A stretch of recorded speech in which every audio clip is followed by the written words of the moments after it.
बिस्मिल्लाहिर्रहमानिर्रहीम। अस्सलाम वालेकुम दोस्तों, कैसे हैं आप? उम्मीद है आप लोग खैर आफियत से होंगे।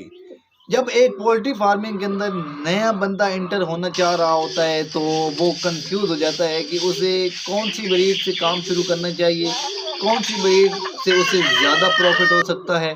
क्योंकि पोल्ट्री फार्मिंग के अंदर बहुत ज़्यादा ब्रीड हैं, हर ब्रीड से आगे भी उसकी और ज़्यादा अक़साम है। तो हम आज की वीडियो के अंदर 10 डिफरेंट ब्रीड को डिस्कस करेंगे। मैं आपको बताऊंगा कि इस ब्रीड को रखने में आपकी कितनी ज़्यादा इन्वेस्टमेंट है और इससे आपको कितना प्रॉफिट हो सकता है। कौन सी ब्रीड आप रखें तो इसमें आपकी इन्वेस्टमेंट थोड़ी है और आपको प्रॉफिट ज़्यादा है। आज की वीडियो के अंदर हम डिस्कस करेंगे। तो वीडियो स्टार्ट करते हैं। वीडियो स्टार्ट करने से पहले अगर आप हमारे चैनल पर आए हैं नए तो हमारे चैनल को सब्सक्राइब करें और घंटी के निशान को दबा दें। आपने अगर अभी तक हमारी वीडियो को लाइक नहीं किया तो हमारी वीडियो को लाइक कर दें। पोल्ट्री फार्मिंग के अंदर ब्रॉयलर फार्मिंग है, लोमन ब्राउन फार्मिंग है, गोल्डन मिस्री फार्मिंग है, लेयर फार्मिंग है, RIR फार्मिंग है, अस्ट्रेला फार्मिंग है और इसी तरह बहुत ज़्यादा फार्मिंग की जा रही है इस वक्त पोल्ट्री फार्मिंग के अंदर डिफरेंट ब्रीड्स की। तो हम इनको बारी बारी डिस्कस करते हैं। सबसे पहले हम ब्रॉयलर की बात कर लेते हैं। इस वक्त अगर ब्रॉयलर के रेट को मद्देनज़र रखा जाए, फीड के रेट को मद्देनज़र रखा जाए और इसी तरह ब्रॉयलर की खपत यानी कि आगे लागत को देखा जाए तो इस वक्त ब्रॉयलर फार्मिंग जो है वो बहुत ज़्यादा प्रॉफिट में जा रहा है। क्योंकि ब्रॉयलर फार्मिंग के अंदर इस वक्त अगर एक बंदे के पास 20,000 चूज़ा है तो इससे 50 से 60 लाख रुपए 40 दिन के अंदर कमा रहा है। क्योंकि ब्रॉयलर फार्मिंग के अंदर जैसे प्रॉफिट बहुत ज़्यादा है, इसी तरह इसके अंदर आपको इन्वेस्टमेंट भी बहुत ज़्यादा चाहिए। अगर आप 20,000 चूज़ा डालना चाहते हैं तो इसके लिए आपको करोड़ों रुपये चाहिए होंगी, तभी जाकर आप इससे पैसे इतने ज़्यादा अर्न कर सकते हैं। उसके बाद दूसरे नंबर पर हम बात करते हैं गोल्डन मिस्री फार्मिंग की। इस वक्त अगर गोल्डन मिस्री की चूज़े को रेट देखा जाए, तैयार गोल्डन मिस्री मुर्गी का रेट देखा जाए, इसी तरह 400-500 ग्राम वाला जैसा कि ये सेल होता है इसके रेट्स को देखा जाए और इसी के मुताबिक अगर फीड के रेट को देखा जाए तो इस वक्त गोल्डन मिस्री के अंदर भी आपको बहुत ज़्यादा इन्वेस्टमेंट चाहिए होगी और बहुत ज़्यादा इन्वेस्टमेंट करने के बाद आपको प्रॉफिट बहुत थोड़ा है। इसके अंदर आपको अगर आप 4-5 हज़ार चूज़ा डालते हैं तो उससे अगर आपको 8-10-15-20 हज़ार रुपये का प्रॉफिट होता है तो वो प्रॉफिट ना होने की बराबर है। क्योंकि अगर आप 4-5 हज़ार चूज़ा डालते हैं तो उसको पालने के लिए भी आपको 10 से 12 लाख रुपए इस पर इन्वेस्ट करना होते हैं और तभी जाकर आप 15-20 हज़ार जो है ना वो इससे अर्न करते हैं। लेकिन ये पोल्ट्री फार्मिंग इस वक्त जो है नुकसान के अंदर जा रही है। गोल्डन मिस्री फार्मिंग ये दूसरे नंबर पर। इसके बाद हम तीसरे नंबर पर बात करते हैं लेयर पोल्ट्री फार्मिंग की। White layer poultry farming basically अंडे के लिए इस्तेमाल होती है। फार्मी अंडा जो हमारे घरों के अंदर इस्तेमाल होता है ये वाइट लेयर मुर्गी का अंडा होता है। और इसकी फार्मिंग की अगर हम बात करें तो इस वक्त फीड के रेट को देखा जाए, मुर्गी के रेट को देखा जाए और अंडे के रेट को देखा जाए तो लेयर पोल्ट्री फार्मिंग के अंदर इस वक्त प्रॉफिट है, छोटे लेवल पर भी और बड़े लेवल पर भी। लेकिन वाइट लेयर पोल्ट्री फार्मिंग से अगर आप मुनाफा कमाना चाहते हैं तो इसके लिए आपके पास एक्सपीरियंस होना ज़रूरी है।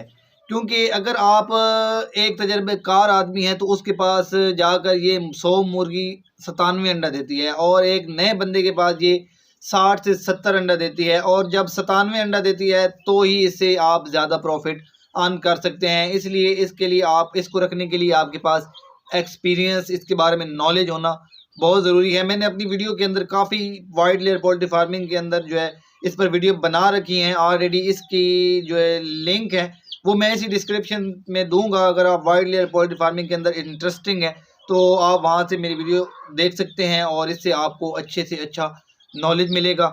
इसके बाद हम बात करते हैं चौथे नंबर पर अस्ट्रालाब की कि अस्ट्रालाब की क्या पोजीशन है, ये कितना अंडा देती है और इसका क्या कुछ हिसाब खाता है।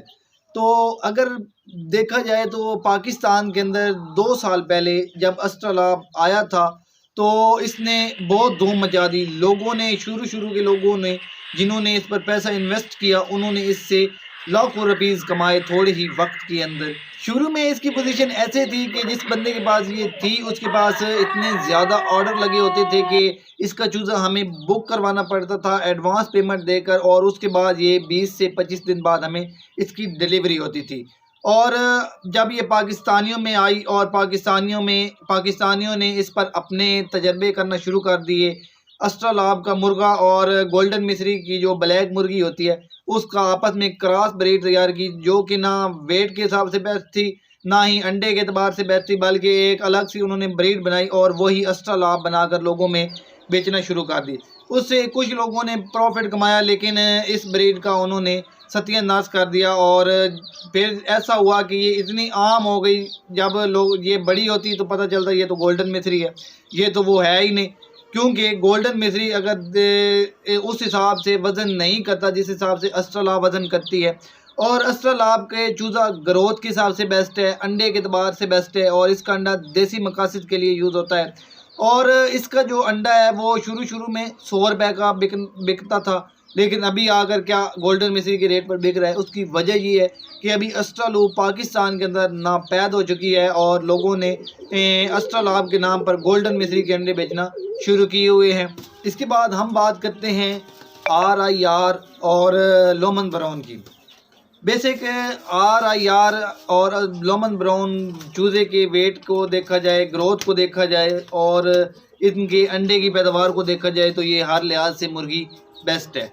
जिस तरह अस्ट्रालाब जो असल अस्ट्रालाब है, इसी तरह RIR अगर असल है, प्योर है, इसी तरह लोमन ब्राउन अगर प्योर है, तो ये तीनों ब्रीडें अंडे के पैदावार के हिसाब से, वज़न गेन करने के हिसाब से, ग्रोथ के हिसाब से, ये सभी लिहाज से मुर्गियाँ बेस्ट हैं। लेकिन अगर आपको ये प्योर मिले तो मैं यही कहूँगा कि अगर आप कोई भी गोल्डन मिस्री की फार्मिंग करना चाहते हैं और फार्मिंग के अंदर इंटरेस्ट करते हैं, तो अब मैं यही कहूँगा कि आप गोल्डन मिस्री को छोड़कर अगर आपको असल अस्ट्रालाब मिले अंडे के लिए वो लें, वज़न के लिए वो लें, लोमन ब्राउन मिले वज़न के लिए वो लें, अंडे के लिए वो लें।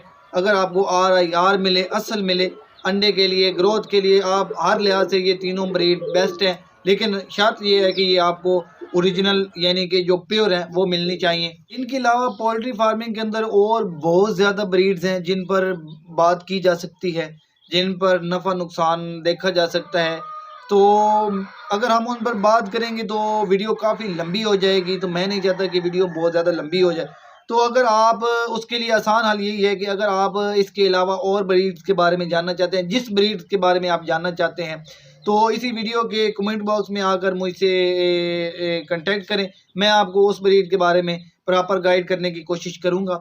तो मैं उम्मीद करता हूं कि आज की वीडियो आपके लिए अच्छी साबित हुई होगी। इसी के साथ मुझे इजाज़त दें, दुआओं में रखिएगा याद। अल्लाह हाफिज़।